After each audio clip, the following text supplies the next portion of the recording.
আকাশবাণী খবর পড়ছি অনিন্দ চট্টোপাধ্যায়।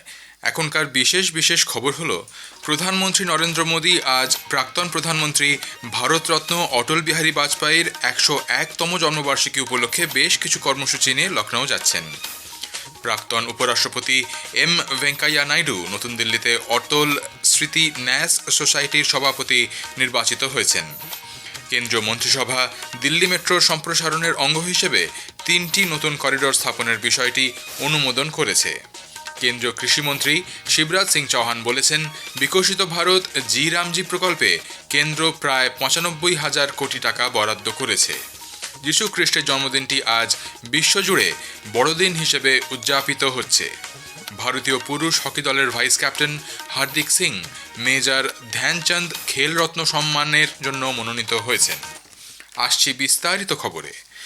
প্রধানমন্ত্রী নরেন্দ্র মোদী আজ প্রাক্তন প্রধানমন্ত্রী ভারতরত্ন অটল বিহারী বাজপেয়ীর 101তম জন্মবার্ষিকী উপলক্ষে বেশ কিছু কর্মসূচি নিয়ে লখনৌ যাচ্ছেন। দুপুরে প্রধানমন্ত্রী রাষ্ট্র প্রেরণা স্থলের উদ্বোধন করবেন। এই উপলক্ষে একটি জনসভায় ভাষণও দেবেন তিনি। স্বাধীন ভারতের প্রখ্যাত ব্যক্তিত্বদের স্মৃতিতে তাঁদের জীবন ও আদর্শকে সম্মান জানাতেই এই রাষ্ট্র প্রেরণা স্থল নির্মিত হয়েছে। 65 একর এলাকা জুড়ে প্রায় 230 কোটি টাকা ব্যয়ে এটি গড়ে তোলা হয়েছে। রয়েছে ডক্টর শ্যামাপ্রসাদ মুখার্জি, পণ্ডিত দীনদয়াল উপাধ্যায় এবং অটল বিহারী বাজপেয়ীর 65 ফুট উঁচু ব্রোঞ্জের মূর্তি। প্রাক্তন উপরাষ্ট্রপতি এম ভেঙ্কাইয়া নাইডু নতুন দিল্লিতে অটল স্মৃতি ন্যাস সোসাইটির সভাপতি নির্বাচিত হয়েছেন। সোসাইটির প্রতিষ্ঠাতা সদস্য রাম বাহাদুর রায় প্রধানমন্ত্রী নরেন্দ্র মোদী সহ অন্য সদস্যদের সঙ্গে আলোচনার পর শ্রী নাইডুর নাম প্রস্তাব করেন। এম ভেঙ্কাইয়া নাইডুর সরকারি বাসভবনে এক বৈঠকে তাকে আনুষ্ঠানিকভাবে সভাপতি নির্বাচিত করা হয়। শ্রী নাইডু এরপর সোসাইটির অন্য সদস্যদের সঙ্গে আলাপ আলোচনা করে পরিচালন সমিতি এবং কার্যনির্বাহী কমিটি গঠন করবেন। উল্লেখ্য, শ্রী নাইডু বীজ কুমার মালহোত্রার স্থলাভিষিক্ত হলেন। কেন্দ্রীয় মন্ত্রিসভা দিল্লি মেট্রোর সম্প্রসারণের অঙ্গ হিসেবে 3টি নতুন করিডোর স্থাপনের বিষয়টি অনুমোদন দিয়েছে। মেট্রোর পঞ্চম এই সম্প্রসারণ প্রকল্পের জন্য খরচ পড়বে 12,015 কোটি টাকা। এই করিডোরগুলি হল আর.কে. আশ্রম মার্গ থেকে ইন্দ্রপ্রস্থ, এরো সিটি থেকে এয়ারপোর্ট, 1 নম্বর টার্মিনাল এবং তুগলকাবাদ থেকে কালিন্দী কুঞ্জ। মন্ত্রিসভার বৈঠকের পর তথ্য ও সম্প্রচার মন্ত্রী অশ্বিনী বৈষ্ণব সাংবাদিকদের বলেন, 13টি নতুন মেট্রো স্টেশন তৈরি করা হবে। এই সম্প্রসারণের ফলে দিল্লি মেট্রো নেটওয়ার্কের দৈর্ঘ্য হবে 400 কিলোমিটারেরও বেশি। ये जो 3 आज कॉरिडोर्स अप्रूव हुए हैं, रामकृष्णा आश्रम आर.के. आश्रम मार्ग से इंद्रप्रस्थ 9.9 kilometres at an investment of 9,570 crores, Aerocity to airport terminal 1 2.3 kilometres 1,419 crores, Tughlakabad to Kalindi Kunj 3.9 kilometres 1,024 crore। इस एक्सपेंशन से दिल्ली में 33,000 tonne CO2 emission every year will be saved। তিনি আরও বলেন, মেট্রো রেল সম্প্রসারণের ফলে 60,000 অফিস যাত্রী ছাড়াও 2 লক্ষ সাধারণ মানুষ প্রতিদিন উপকৃত হবেন। প্রধানমন্ত্রী নরেন্দ্র মোদী বলেছেন, দিল্লির পরিকাঠামোর ব্যাপক উন্নতি হয়েছে। সামাজিক মাধ্যমের এক বার্তায় তিনি বলেন, দিল্লি মেট্রোর অংশ হিসেবে 3টি নতুন করিডোরের জন্য মন্ত্রিসভার অনুমোদন দিল্লি মেট্রো নেটওয়ার্ককে প্রসারিত করবে। এর ফলে জীবনযাত্রার স্বাচ্ছন্দ্য বৃদ্ধি পাবে এবং যানজট কমবে। কেন্দ্রীয় স্বরাষ্ট্র ও সমবায় মন্ত্রী অমিত শাহ বলেছেন, সরকার কৃষি ও গ্রামীণ উন্নয়নের উপর জোর দিয়েছে। পঞ্চকুলায় গতকাল KRI-BHCO আয়োজিত মেগা সমবায় সম্মেলনে তিনি বলেন, সাম্প্রতিককালে কৃষি ক্ষেত্রে বাজেট বাড়িয়ে 1,27,000 কোটি টাকা করা হয়েছে। 2014 में मोदी जी प्रधानमंत्री बने तब इस देश का कृषि बजट 22,000 करोड़ रुपया था और अब कृषि बजट को बढ़ाकर 1,27,000 करोड़ करने का काम भारतीय जनता पार्टी की। ग्रामीण विकास का बजट जो कमोबेश कृषक जहाँ रहता है वो क्षेत्र के विकास के लिए होता है, गांव के विकास के लिए होता है, वो 80,000 करोड़ था और आज 80,000 से बढ़ाकर ग्रामीण विकास का बजट 1,87,000 करोड़ करने का काम ये भारतीय जनता पार्टी। সরকার পশুপালকদের স্বার্থে কাজ করছে বলে মন্তব্য করেন তিনি বলেন, কৃষি ও পশুপালন বহু মানুষকে কর্মসংস্থান প্রদান করে। এই ক্ষেত্রগুলিকে সমবায়ের সঙ্গে যুক্ত করে 1,25,00,000 মানুষের কর্মসংস্থান সৃষ্টি করা হয়েছে বলে তিনি জানান। তিনি বলেন, প্রধানমন্ত্রী নরেন্দ্র মোদী সমবায় মন্ত্রক গঠন করে একটি নতুন প্ল্যাটফর্ম তৈরি করেছেন। কেন্দ্রীয় কৃষিমন্ত্রী শিবরাজ সিং চৌহান বলেছেন, বিকশিত ভারত জি-রামজি প্রকল্পে কেন্দ্র ৮৬,০০০ কোটি টাকার পরিবর্তে প্রায় ৯৫,০০০ কোটি টাকা বরাদ্দ করেছে। এই প্রকল্প গ্রামাঞ্চলে কর্মসংস্থানের জন্য সরকারের সুস্থায়ী এক পদক্ষেপ। একটি ইংরেজি দৈনিকে প্রকাশিত নিবন্ধে শ্রী চৌহান বলেছেন, রাষ্ট্রপতি এই আইনে সম্মতি দিয়েছেন, ফলে বিধিবদ্ধ মজুরি কর্মসংস্থানের গ্যারান্টি ১২৫ দিন পর্যন্ত বৃদ্ধি পেয়েছে। এই প্রকল্পের অধীনে রাজ্যগুলি শুধু বাস্তবায়নকারী সংস্থা হিসেবে নয়, বরং উন্নয়নের অংশীদার হিসেবে বিবেচনা করা হবে। বিকশিত ভারত জি-রামজি আইন ২০২৫ বিষয়ে জাতীয় স্তরে স্বনির্ভর গোষ্ঠীগুলির সদস্যদের সঙ্গে গ্রামোন্নয়ন মন্ত্রী শিবরাজ সিং চৌহান গতকাল ভিডিও কনফারেন্সের মাধ্যমে মতবিনিময় করেন।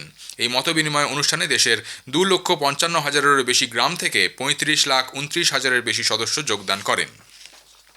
কেন্দ্রীয় খাদ্য, গণবণ্টন, উপভোক্তা বিষয়ক মন্ত্রী প্রহ্লাদ যোশী জাতীয় উপভোক্তা দিবসে ফের জোর দিয়ে বলেছেন, উপভোক্তাদের স্বার্থ রক্ষায় ক্ষমতায়ন এবং উপভোক্তাদের অধিকার নিশ্চিত করতে সরকার বদ্ধপরিকর। নতুন দিল্লিতে জাতীয় উপভোক্তা দিবস উপলক্ষে এক অনুষ্ঠানে গতকাল তিনি বক্তব্য রাখেন। শ্রী যোশী বলেন, ক্রেতা সুরক্ষা আইন ২০১৯ সংশোধন করে আরও শক্তিশালী করা হয়েছে। তিনি বলেন, জাকৃতি প্ল্যাটফর্মের মাধ্যমে উপভোক্তারা যে কোনো বিষয়ে অভিযোগ, অর্থ প্রদান এবং ভার্চুয়াল শুনানিতে অংশগ্রহণ করতে পারেন। আরাবল্লী পর্বত নিয়ে সুপ্রিম কোর্টের রায় সম্পর্কে কংগ্রেস সহ কিছু রাজনৈতিক দল জনগণের মধ্যে ভুয়ো তথ্য ছড়াচ্ছে বলে কেন্দ্রীয় পরিবেশ, বন ও জলবায়ু পরিবর্তন মন্ত্রী ভূপেন্দর যাদব অভিযোগ করেছেন। আকাশবাণী সংবাদকে দেওয়া একান্ত সাক্ষাৎকারে তিনি বলেন, ব্যক্তি স্বার্থ চরিতার্থ করতে উদ্দেশ্য প্রণোদিতভাবে এ সম্পর্কে বিভ্রান্তি সৃষ্টি করা হচ্ছে। বিরোধীদের এ ধরনের প্ররোচনায় দেশবাসী কোনোভাবেই পা দেবেন না বলে তিনি জানান। শ্রী যাদব বলেন, অবৈধ খননের উপর নিষেধাজ্ঞা আরোপ করতেই সুপ্রিম কোর্টের এই রায়। দিল্লির একটি আদালত লালকেল্লা বিস্ফোরণের ঘটনায় ৭ অভিযুক্তের বিচার বিভাগীয় হেফাজতের মেয়াদ আরও ১৫ দিন বাড়িয়ে দিয়েছে। এর ফলে তাদের ৮ই জানুয়ারি পর্যন্ত জেলে থাকতে হবে। অভিযুক্ত এই ৭ জন doctor Adil Rather, doctor Muzammil Ganai, doctor Shaheen Saidi, Maulvi Irfan Ahmed ওয়াগাই, জসির Bilal ওয়ানি, আমির রশিদ আলী ও সোয়েবকে গতকাল পাটিয়ালা হাউস আদালতে তোলা হলে অতিরিক্ত দায়রা বিচারক প্রশান্ত শর্মা এই নির্দেশ দেন। বৃহস্পতিবার আজকের প্রসঙ্গে শুনবেন বিশেষ আলোচনা, প্রধানমন্ত্রী কিষাণ ঊর্জা সুরক্ষা এবং উত্থান মহাভিযান, প্রসারমন্ত্রী কুসুম প্রকল্প, উত্তর ২৪ পরগনা কৃষি বিজ্ঞান কেন্দ্রের বিষয়বস্তু বিশেষজ্ঞ ডক্টর চিন্ময় মাঝির সঙ্গে কথা বলেছেন দিব্য দে। আকাশবাণীর সংবাদ প্রযোজিত এই অনুষ্ঠানটি রাত ৮টায় গীতাঞ্জলি ও ডিটিএইচ বাংলায় শোনা যাবে। প্রধানমন্ত্রী নরেন্দ্র মোদী ২৮শে ডিসেম্বর রবিবার আকাশবাণীতে মন কি বাত অনুষ্ঠানে তাঁর চিন্তাভাবনা দেশ বিদেশের মানুষের সঙ্গে ভাগ করে নেবেন। এটি হবে মাসিক এই বেতার অনুষ্ঠানের ১২৯তম পর্ব। খবর শুনছেন আকাশবাণী থেকে। আমাদের সংবাদ শোনা যাবে ইউটিউব চ্যানেল আকাশবাণী সংবাদ বাংলা, ফেসবুক ও ইনস্টাগ্রাম আকাশবাণী সংবাদ কলকাতা এবং এক্স হ্যান্ডেল AIR নিউজ কলকাতাতে। Jingle bells, jingle all the way. Oh, what fun it is to ride in a one-horse open sleigh. বিশ্বজুড়ে আজ বড়দিন উদযাপিত হচ্ছে। সারা বিশ্বের খ্রিস্টানরা যীশু খ্রিস্টের জন্মবার্ষিকী উপলক্ষে বড়দিন পালন করেন। এই উপলক্ষে মানুষ ক্রিসমাস ট্রি, কাগজের তারা, হলি ফুলের মালা দিয়ে নিজেদের বাড়ি সাজানোর পাশাপাশি উপহার আদান প্রদান করেন। সমস্ত সম্প্রদায়ের গির্জাগুলোতেও বড়দিন উপলক্ষে আয়োজন করা হয় বিশেষ উপাসনা ও অনুষ্ঠানের। বিদেশ মন্ত্রক গতকাল থাইল্যান্ড কম্বোডিয়া সীমান্তে বিরোধ ক্ষতিগ্রস্ত একটি এলাকায় হিন্দু দেবদেবীর মূর্তি ভাঙার বিষয়ে ক্ষোভ প্রকাশ করেছে। এই বিষয়ে সংবাদ মাধ্যমের প্রশ্নের জবাবে মন্ত্রকের মুখপাত্র রণধীর জয়সওয়াল বলেন, হিন্দু ও বৌদ্ধ দেবদেবী অঞ্চলের মানুষের কাছে গভীর শ্রদ্ধার পাত্র।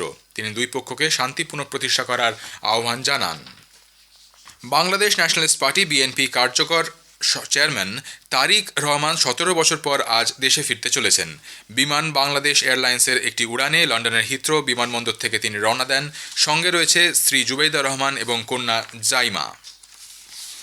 দুবারের অলিম্পিক পদকজয়ী এবং ভারতীয় পুরুষ হকি দলের vice captain Hardik Singh Major Dhyan Chand Khel Ratna সম্মানের জন্য মনোনীত হয়েছেন। ভারতীয় অলিম্পিক অ্যাসোসিয়েশন IO এর সহসভাপতি গগন নারাং, প্রাক্তন হকি খেলোয়াড় MM সোমা এবং প্রাক্তন ব্যাডমিন্টন খেলোয়াড় অপর্ণা পোপাতকে নিয়ে গঠিত প্যানেল ২০২৫-এর জাতীয় ক্রীড়া পুরস্কারের জন্য প্রাপকদের নাম মনোনীত করেছেন। শেষ করার আগে খবরের বিশেষ কিছু অংশ আরও একবার।